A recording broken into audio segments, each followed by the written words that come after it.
right, we've all seen the show, Love and Marriage, Love and Marriage. So when you're married, you have to make some decisions, right? You're married and you're a FERS employee, you're a civil service employee, or you're Twinkies and you're both, right? Both FERS, both civil service, whatever. And that's agency non-specific. That is the FERS retirement program. And you know my little definition of Twinkies, that's when you've got two spouses that are married and they're both in some type of FERS or civil service program. So the question is to leave a survivor benefit or not, or to leave a partial survivor benefit. So let's first define what it is. Note the word survivor, and that means somebody has done what? Passed away. So I have survived the spouse and I am going to get a benefit. So it's a benefit the survivor can get in terms of A, money, monthly income as a portion of the deceased pension, and B, health insurance. They are connected, okay? So let's dig into this and kind of do some definitions. You've got three choices. FERS and civil service, you have all the choices. You got all the options and you can make your decisions accordingly. So civil service, let's start with y'all, not some sisters.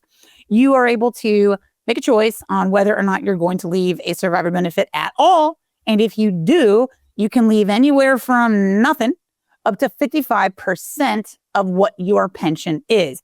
So pretend my pension, civil service, an average civil service pension is say $4,500, right? So I'm gonna get $4,500 a month forever. But if I pass away, my spouse is gonna get $2,475 a month for the rest of their life because that is 55% of my $4,500.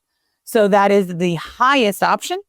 Or you can say, we can do the math backwards and you can say, I want my spouse to get exactly $1,000 a month forever. And then you leave it to Rayna to do all the nonsense math. Thank you for that. But my civil service employees are a retiring breed. And this is math we don't do very often because many of y'all either have retired or are very, very, very close to it. In fact, the longest running civil service employee I think we've seen is 65 years. 65 years of working in the federal government as a civil service employee, 65 years. High five. The person I'm referencing was in New Jersey, but there are many, I'm sure. If you know somebody with more than 65 years, I want to meet them. I want to talk to them. I want to shake their hand. Now, FERS, F-E-R-S, that is Federal Employee Retirement System employees have three choices, not 23, three. You can leave absolutely nothing, or you can leave half of your pension, or 25%. So let's go into an actual tangible example of that. So let's say my monthly income is $2,000 a month, my FERS pension, which is a pretty very common one if your income is anything under, say, $90,000, right? If that's a kind of a standard. So not anything under, but somewhere between 60 and 90,000, right? But let's pretend $2,000 a month. I can talk to my spouse, or I'll talk to your spouse and say, hey, listen, if something happens and you're a survivor of this pension, my series of questions is beyond this dollar amount. It's not even that tangible. It's very conceptual. Hey, if your spouse passes away, do you need money, health insurance, both, or neither? Money, health insurance, both, or neither. If the answer is both, let's look to the top option. $200 a month costs me 10% out of my pension to give you half of my pension for the rest of your life. So let's say it's the second option. I don't need both.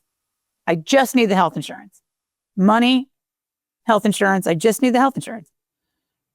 Well, then I go to the second option. $100 a month. It costs me 5% out of my pension to leave you 25% of my pension forever. Either way, you keep the health insurance if I pass away. If the answer is neither, then I do the bottom option. No spend money. No spend no money. Me no spend no money. I ain't gonna spend nothing. It costs me nothing out of my pension, so I get all my $2,000. And if I pass away, you don't get any health insurance. But maybe you don't care about health insurance. Why would somebody say, I don't need health insurance? Maybe you're already on Medicare, have no need for this other stuff. Maybe you have a magical pension from your own work history and your job allowed you to keep your health insurance. And maybe it's very inexpensive, comparable to what I have. well, then you don't need my coverage. So lots of reasons. Um, lots of reasons. So we have to remember the health insurance is directly tied to these options. So how can I keep health insurance? I have to have had it for 5 years before retirement. Me, not you. Like if you're my spouse, you can pop on and pop off of my health insurance every open enrollment. But I'm the anchor. I'm the hinge. I'm the pivot. I'm making it happen for you. You better be appreciative. No, I'm just kidding.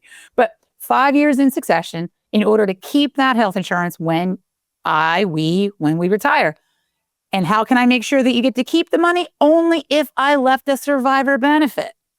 But there's a big confusion on this because people go around telling other employees, which is that's the water cooler specialist or the coffee pot specialist, where they're telling you at the water cooler how smart they are and they're their self-designated benefit person for your team. And their intentions are commonly good, but we also know what road is paved with those. So many people are coming to me saying, but my such and such in my office said that in order for my spouse to keep health insurance the day after I retire, I have to have a survivor benefit listed. No, absolutely not. While you're living, they'll stay on your health insurance as long as you are there, regardless of a survivor benefit. Note the word survivor. That means you survived me. Somebody died.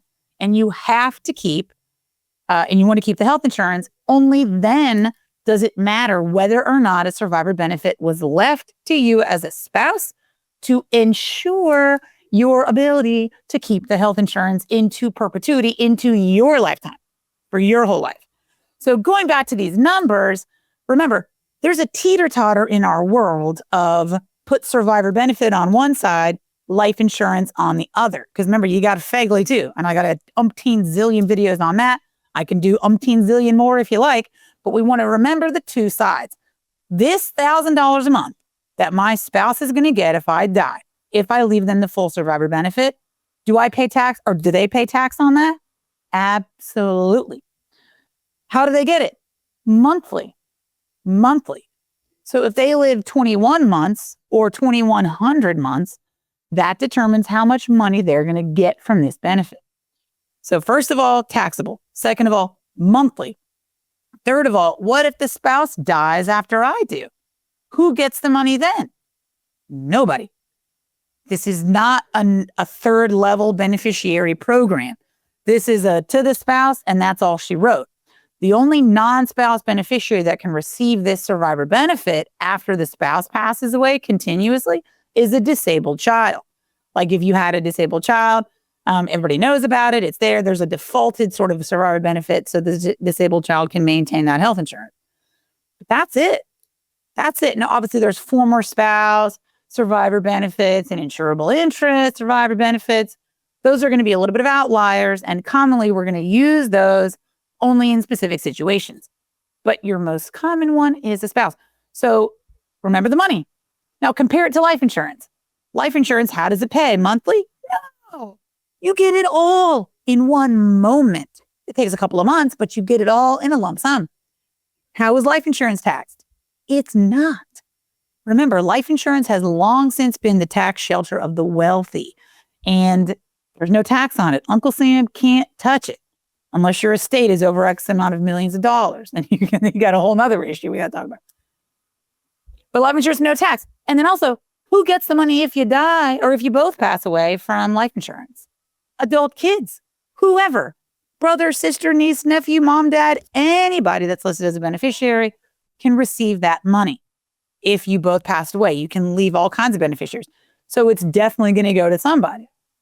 And those are some of the things we want to consider, because in the same way, Social Security has this idea of a break-even concept. How many years at the bigger number do I need to live to make up for all the years of zero? So does a survivor benefit, right? The older my spouse is, the more they're going to care about life insurance over a survivor benefit. Because if I'm 70 and I'm going to get $1,000 a month, how long do I need to live to make the 80 grand or 150 grand that I would have had with life insurance? So again, this is not a one over the other. Because the opposite side is if the spouse is 50, we care way more about a survivor benefit because if the retiree passes away sooner than later, that survivor benefit that survivor just by living is going to get way more than the life insurance because when they live to be 90 something or 70 something from age 50 or 60, whenever the event happens, they can earn way more than life insurance because of that timeline. So this is all to say you've got choices. They're permanent. In most cases, they're going to stay there forever. This is why we want to have meetings. And in my experience, my preference is to have multiple meetings. First meeting is go over all the stuff, give you the good, bad, and ugly of the choices, and let you know what you're thinking about. Then we hang up. You talk with your honey bunches and you weigh the options and see what you do and don't care about. Then we talk again and you come back to me and say, hey, we think we're leaning toward this. What do you think? I say, I love it. Or did you consider blah?